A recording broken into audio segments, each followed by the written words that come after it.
Guia de estilo e instruções para a síntese de fala. Este é o início da mensagem. Comece com energia total e um tom de comando, capturando a atenção imediatamente. Você é um narrador, palestrante com voz potente, forte e autoritária. O tom deve ser firme e inabalável. You stand in the shade and watch the sand glow like a wound. The roar builds and folds into itself, a living thing that eats sound. Sun strikes the pale faces of the crowd, and the gladiator's sweat gleams like armor. Up here, the spectacle is clean. Names, gestures, rules written on tablets that 1,000 hands can read and forget. Below it, behind the curtains and beneath the porches, the apparatus works with the same mechanical delicacy as a smith's bellows. What people call refinement in distant courts, the lacquered rooms, the lacquered smiles of women taught to please, can be only a softer face of the same appetite. What really happened inside those hushed houses was far more terrifying than the bright stage suggested. Stay with me to the end, and if this unsettles you, subscribe to uncover more of the histories kept out of sight. Maximus knew the roar before he heard it. He felt its pressure in his chest, as if the crowd were a tide that rose to drown him. He had been born to the ludus as easily as a seed is born into soil. Taken in a skinned cart, shaved, measured, fitted with a cord for a name he would learn to keep silent. He had walked the river where he had first watched a hawk cut the air. And in that small memory there remained a private gravity he could not sell. The hawk's wing had been a charm on his mother's cord once. Sometimes, in the brief sleep between training and torment, he would rub his thumb across the phantom feather and remember a valley where trees were not stakes and men did not shout for blood. Sabina had a different memory. Her valley had been small and full of wool smoke and women who braided hair against the river's hymn. She had sewn a tiny charm into her sleeve, a carved hawk that a child had crafted for her with a nicked bit of bone. When soldiers came, they took the men first, then the names, then the promise of what they would do with the women. Sabina learned, as quickly as any skill, to move as though she had already been diminished, to keep the chin level so that no one would see the way her throat trembled. Later, in the city, the smell of oil and spice would call forth that memory like a blade. Between Maximus and Sabina, the city put offices. There were clerks who wrote names on wax tablets with the same lightness with which a baker would score loaves. There were bronze tags stamped with a number and a market, tags that clipped to a tunic, a chain, a wrist. The tags were small, square, relieved letters announcing ownership and purpose. Men in folded cloaks argued about quotas. A master of games checked a ledger and balanced favors against expectations. The hypogeum was a place that smelled of wet stone, ink, and the sweat of men who had been trained to move only when commanded. It was there the city made what the crowd called gifts and what the underground called by names written in pencil on a list. On the day the games promised to be memorable, Sabina's name, a name that meant grain and a dry laugh from the riverside, appeared on a bronze tablet. She had been marked as allocated. The word in the ledger was small and precise. It would require no malice, only routine. The master of games liked the ritual.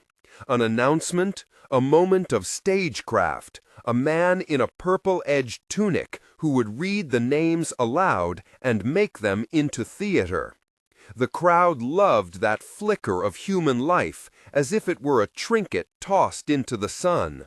Maximus stood in the gate, hand on the hilt that he used as a hinge with the world. He was a champion because he knew which blows to take and which to return.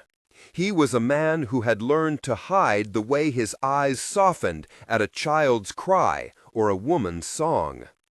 When the master of games announced allocations, there was always laughter and a thinness of breath that felt like permission. Tonight, the master turned his face and called out Sabina's name, and the crowd applauded in cadence.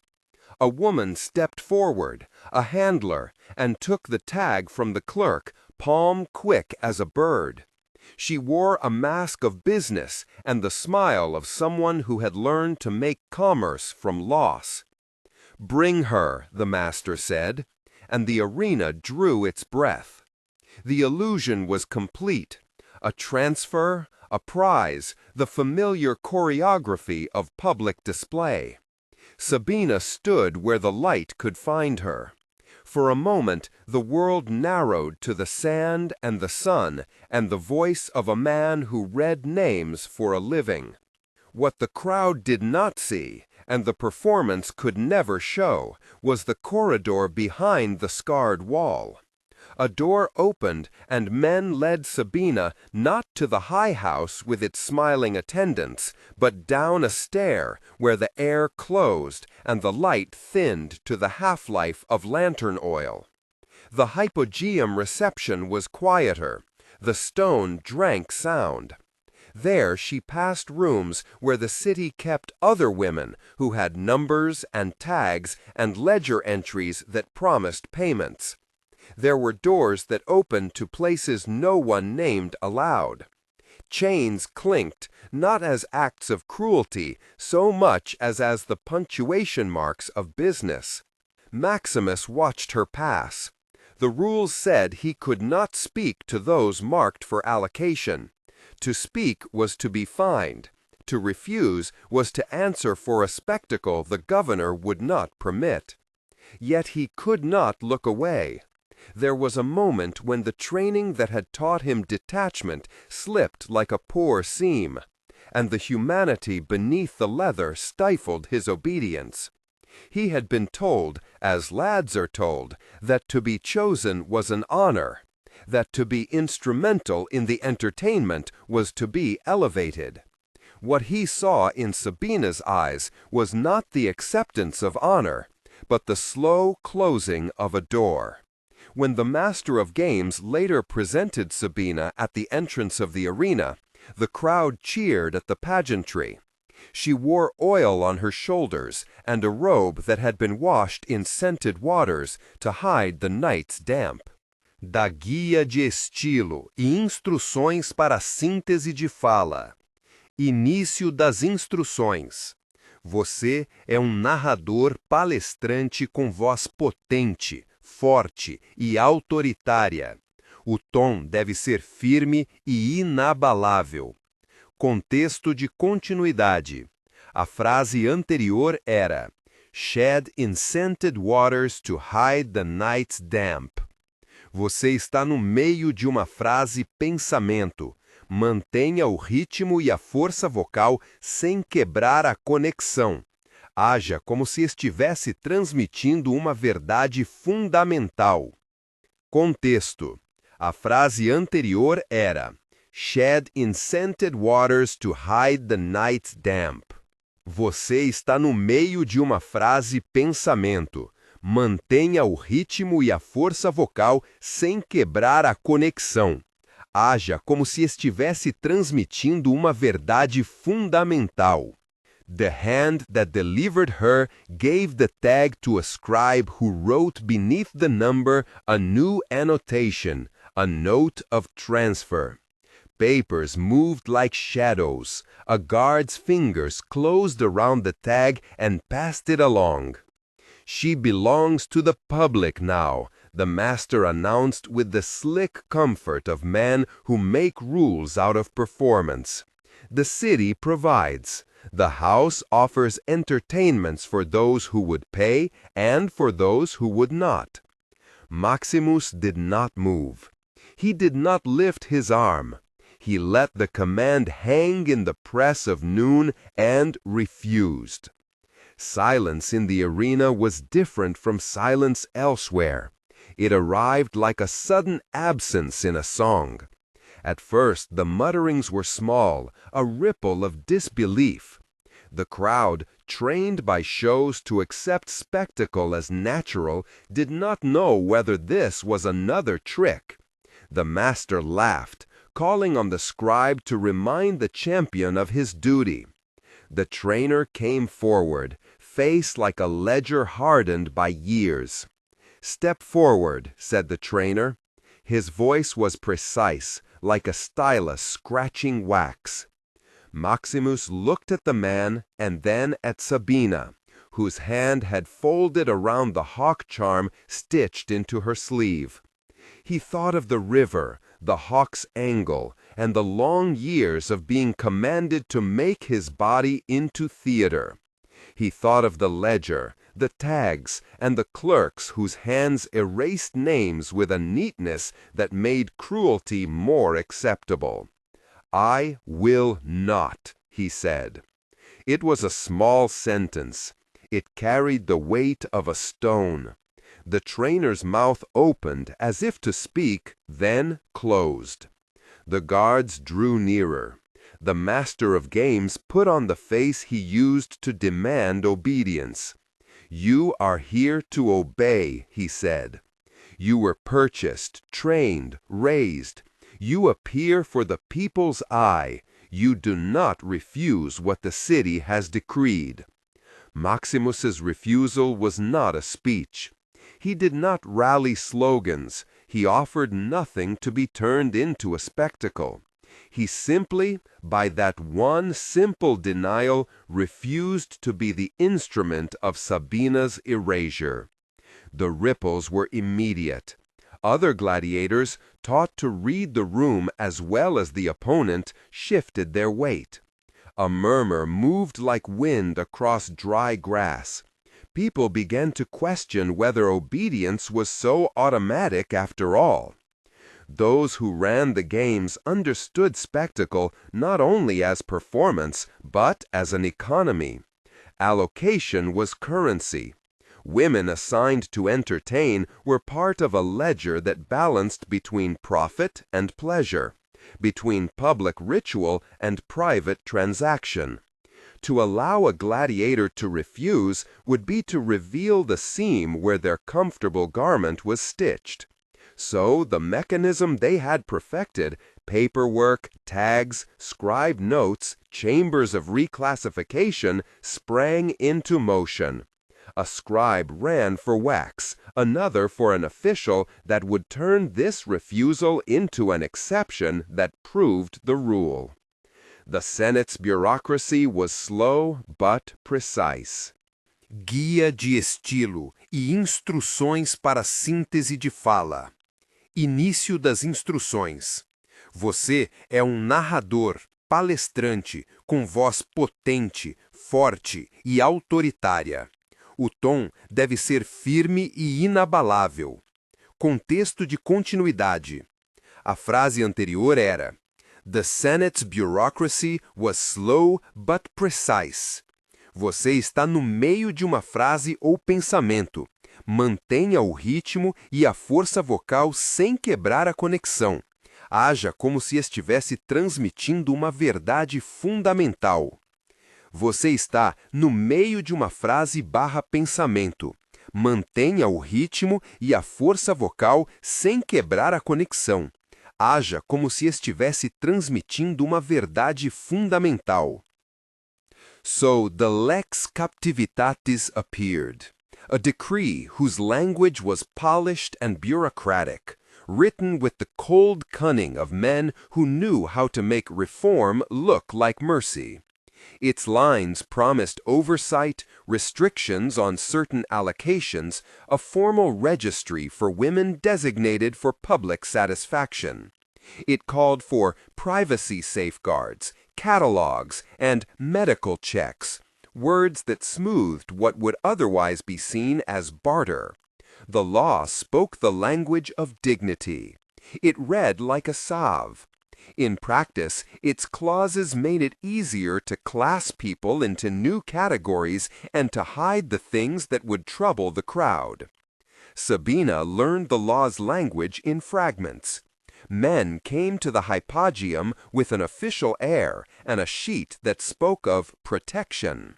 There were rooms named for care, where physicians kept records and wrote in neat columns about conditions and consents. There were clinics where lamps burned all night, and no one asked how a woman had come to possess the marks behind her garments. A scribe who signed his name with a hand that trembled as much from habit as from fear could mark a box medically certified, and the ledger would move the woman into a place more private, less public, where hands were paid and hands were hushed. The underground's economy was a matter of principle and silence. It required indexes. A bronze tag moved from one chain to another without spectators seeing the hand that guided it. The tag itself, cold and stamped, did its work. A small metal reality that enforced an identity. Sabina's hawk charm, once hidden, became a trace she could not reveal. She tucked it deeper into a fold and pretended not to notice the way the men who assigned had paled at her refusal to look grateful. Maximus's act of refusal did not end the apparatus. It cracked a seam. A few gladiators, moved by the sight of his resolve, made small protests, a pause before a blow, a deliberate slackening that the trainers noticed and punished with extra lashings and solitary exercise. The trainer who had scolded Maximus found reprisal in the ledger. Promotions lost, privileges put. Rumor labeled Maximus a troublemaker. The city, fearing the contagion of disobedience, offered the law as a cure. The lex captivitatis promised to regulate the transfers, to curb the worst exposures. Men in robes spoke of restoration and honor. In private, the men who profited from the old arrangements smiled thinly. They had learned that laws could be instruments of concealment. A clause here, a medical form there, would let them move operations deeper underground and above suspicion. Where once the allocation had been almost theatrical, now they invented new ceremonies of consent and inspection that would be as cardboard facades. The paperwork would pile up, wax seals and signatures that served as both proof and shield.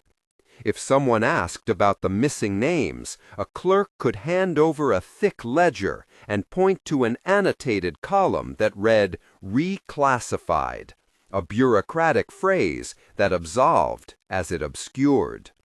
Sabina's fate, in the end, was built of small administrative gestures. She was signed into a house of care by a physician whose quill scratched with indifferent rhythm. She received new garments that smelled of cedar and oil and were meant to soothe the impressions of her past. The house had rooms with doors that closed and windows that looked out on a courtyard where fig trees tried to grow in the city's thin soil. There were women there who had been reassigned and who, like Sabina, told stories in low voices about rivers and hawk charms and the faces of mothers. Their conversations skirted the things the law had made invisible. They called each other by the nicknames they had chosen in the darkness. Maximus watched Sabina once more, days later, when the games briefly allowed him leave. She met his eyes, not pleading now, but calibrated with a bravery that cost her sleep. He wanted to take her away, to drag her through the city gates and down to the river. but he was not free of other men's debts. He was a man made of obligations. The system had taught him restraint and had weaponized it against any attempt to flee. His refusal had given her a fragment of protection and cost him privileges. Her survival lay in a new ledger entry and in the favor of a clerk who could keep his pen steady. The Senate's public letter about the Lex Captivitatis appeared as a ceremonial document. The orators praised the law as a measure of civility. They flattered themselves with talk of improvement, of a city that refines itself by law. The crowd, hungry for order, accepted the pronouncements. Some praised the legal ingenuity, others simply wanted their entertainments returned. In private corridors, men with better knowledge of bookkeeping understood what had changed and what had not. The allocations shifted. The display moved out of the visible square. The apparatus retreated into ambered rooms. The human costs did not slip so easily into the margins. The names of those who had been taken and taken again were never erased. They were, instead, cut into other columns, as if one could account for grief the way one counts grain. Sabina's hawk charm, once she had worn it back out of necessity, remained a small relic under a stone step. Maximus kept his palm closed around the memory of her hand for as long as he could. When the punishments came for him, they were less for refusal than for being an irritant that might inspire others. Time softened some edges. People adapted. The public saw the law and its polite language and believed it had done good. The masters who benefited found new avenues for their trades.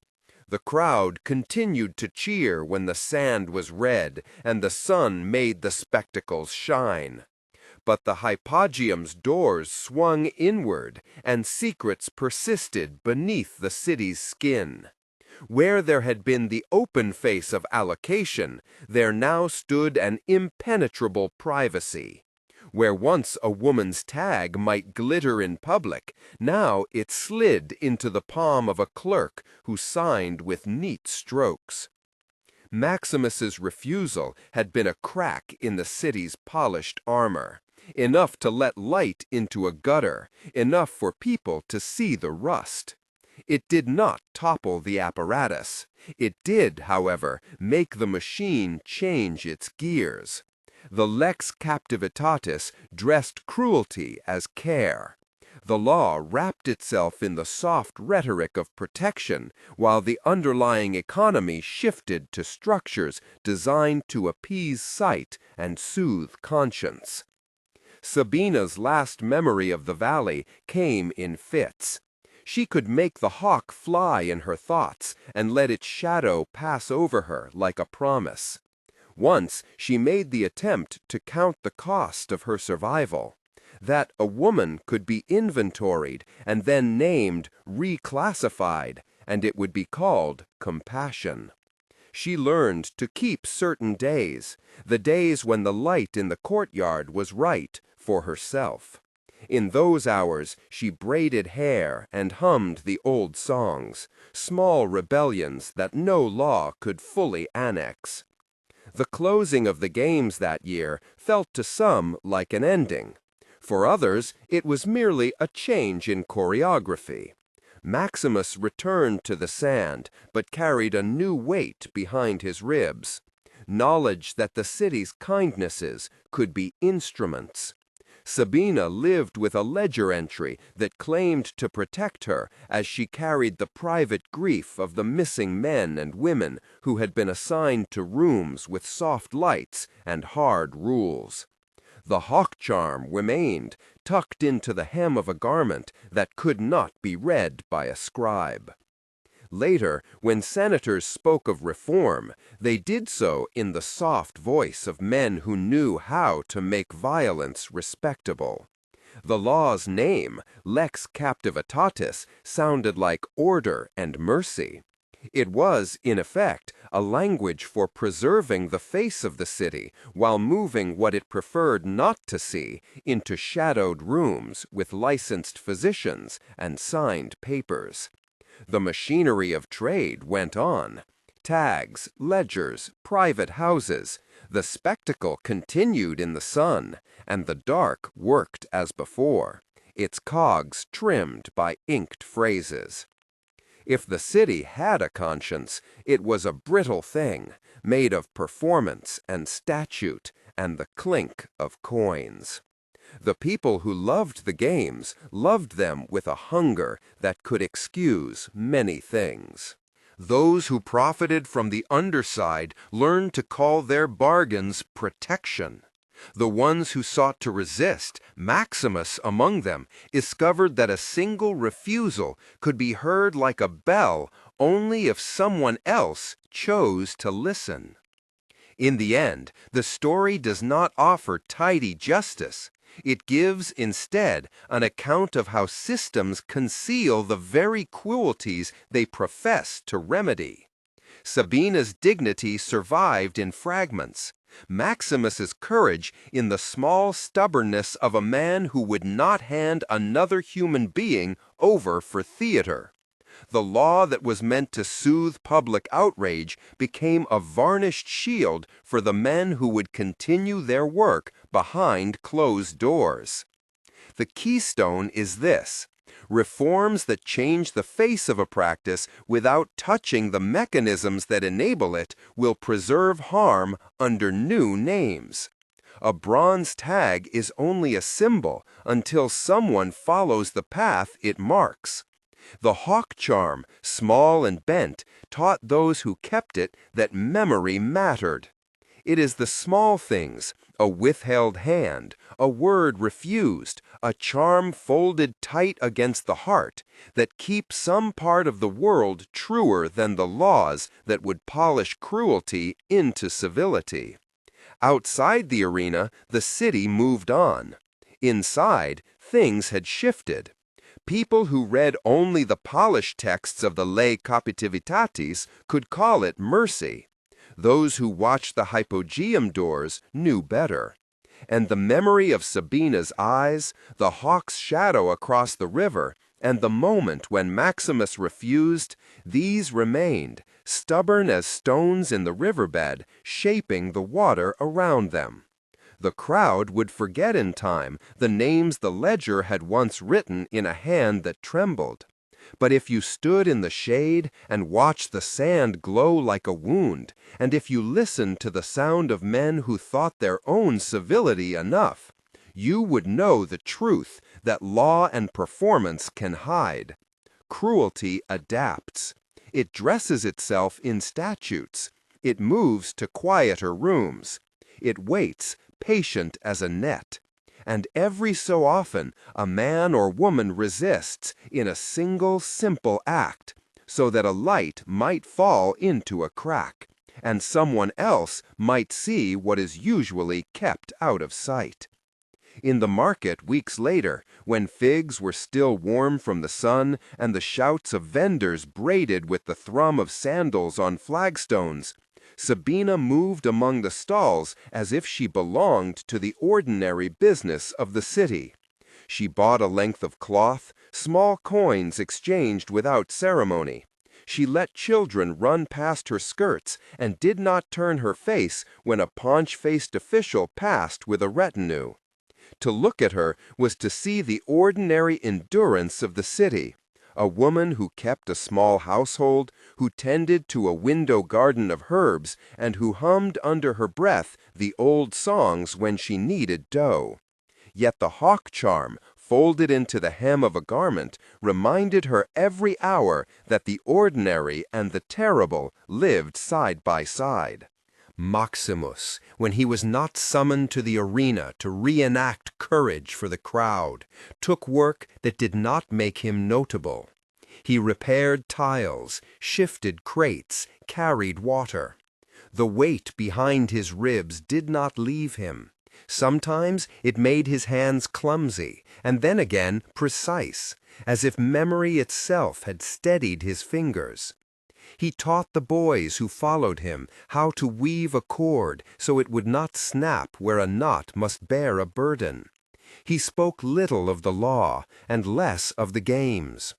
When a man in the tavern, lubricated by wine, began to speak loudly of the virtues of order, Maximus would let the man go on until his voice found its own thin exhaustion. Not all resistance was loud. It lived in things that could be kept small. Women like Sabina braided messages into hair. The pattern of a plate meant a safe hour. A different twist meant a scribe could be trusted. A spice vendor learned which buyers could carry coins that were not to be accounted for. An old potter, whose hands were cracked as river mud, would make a bowl with a tiny hole near the base and hide beneath its foot a scrap of papyrus, a list, a name, a memory. These objects circulated with the same modesty as bread. They fed a quiet hunger for acknowledgement rather than spectacle. There were, too, those who chose to name what the law called by its pleasant phrase. A scribe in the public hall, an unremarkable man with ink-stained thumbs, one night refused to copy the glossy record the magistrates required. He told no one the reason, only left his stylus upon the desk, a deliberate clatter in the hush of the office. For this he received a reprimand dressed as counsel. He kept his place because the city had always found ways to let good men live under ceilings of restriction. A soft admonition, a reduced assignment, a commendation for quiet obedience. Yet that stylus, when it fell, struck more than wood. It struck an awareness that some records could be chosen not to be made. A different night, under lamp-glass clouds, a boy came to Sabina with a secret held like a fruit in his hands. He had been the son of the potter, a thin child with quick fingers, and he had discovered beneath the bowl an old scrap with ink faded to the color of dried sap. At first he did not understand the meaning of names that lay across the page. They were like a map of the city's hush. When Sabina read them by the sputter of a candle, her throat filled with a sound she would barely call thought, recognition. There were names that belonged to neighbors, to children who played between courtyards, to men who had once been loud at a table, to women who laughed in the market. Each name was a tiny rebellion against erasure. "Keep it," she told the boy. "Guard it like you guarded your figs last month." The boy nodded, as if the instruction were like a knot to be learned. Sabina folded the scrap into another scrap and pressed it into the hollow behind the hawk charm. She had never allowed the charm to be a talisman of superstition. It had been, for her, a ledger of feeling, an injunction to remember. Now it carried, in its soft bentness, the weight of paper and ink. Rumor, that pesty thing, found ways to travel even through walls dressed as stone.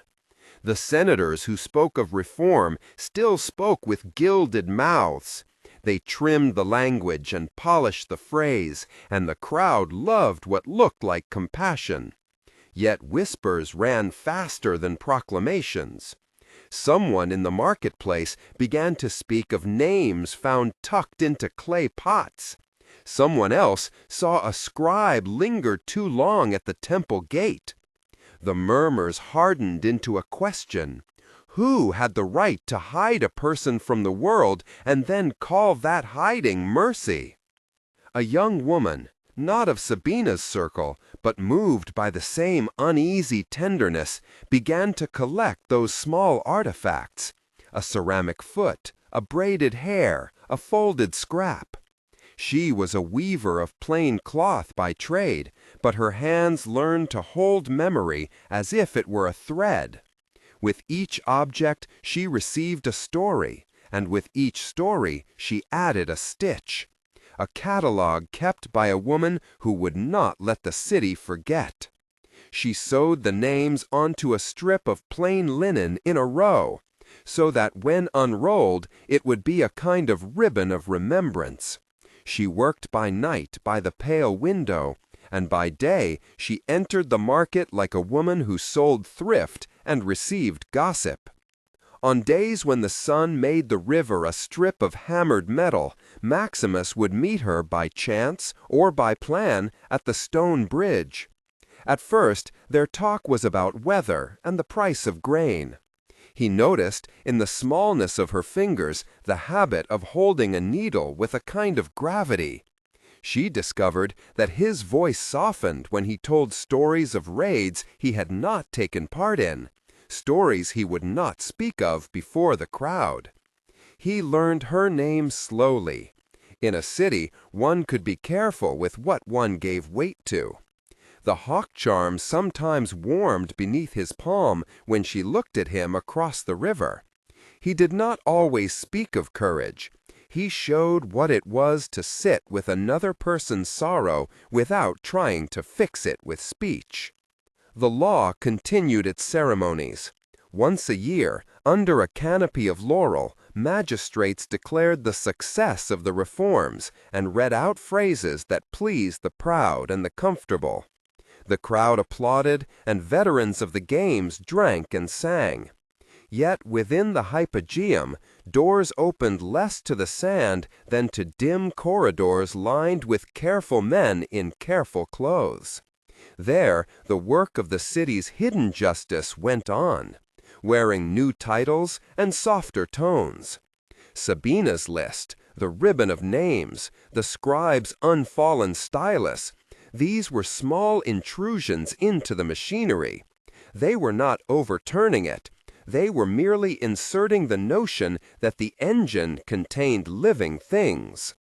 Then, in a month when rain came quick and sharp, and the river smelled of wet clay, news traveled that a ledger, the one the magistrates kept under seal, the kind that made polite language useful, had been seen outside the governor's hall. Some claimed it was a rumor hatched by enemies of the reform. Others whispered that a clerk's daughter, unable to bear the secrecy, had copied a page and left it to a potter. None of these versions could be proved. What mattered was that from that moment the city's polished language began to feel thinner to more people. The idea that the laws could be read as armor no longer satisfied the same mouths. Some men who had been comfortable in the ceremonies of civility found their hands empty when they unclasped the illusion. For Sabina, the change was not immediate and it was not grand. It arrived as a woman at her door asking if she had known so-and-so, as a boy who no longer wanted to play near the magistrate's house, a neighbor who visited with a spare portion of bread and a face that had learned to look directly at another. It arrived as a quiet brightening, the kind that belongs to a place where names begin to be spoken aloud again. She kept the hawk charm folded, but now she would sometimes take it out at night and smooth the indentations with a thumb, whispering names into the dark, as if they could be comforted by the sound. Maximus, when he heard that names had been seen, did not rush to battle or to oration. He went to the arena and stood beneath the sun and felt the sand cool under his feet. He remembered the day he had refused and the smallness of that refusal. He thought of what could be done in the spaces between words and law. He had learned that resistance wore many faces, that one could refuse without noise, that courage could be the decision to keep a list, to fold it, to hand it, like a seed, to someone who could plant it where it would grow.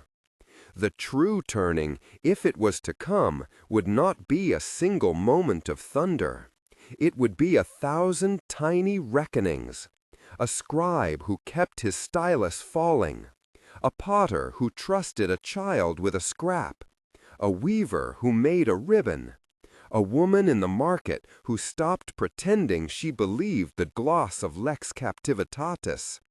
And in the small room where Sabina kept the things she could not say aloud, the hawk charm rested like a compass, bent, patient, pointing toward a current that might, in time, find a different mouth to carry the truth. That night, when the lamps were low and the city had the look of an animal folding itself into sleep, Sabina unrolled the strip of linen the weaver had given her. The names shimmered in the lamplight like letters in a line of prayer. She set the strip beside her on the table. Outside, somewhere, someone laughed quietly, a sound that held both fear and relief. Sabina closed her eyes and allowed herself for a breath to imagine a day when the sound of a name would not need to be hidden at all.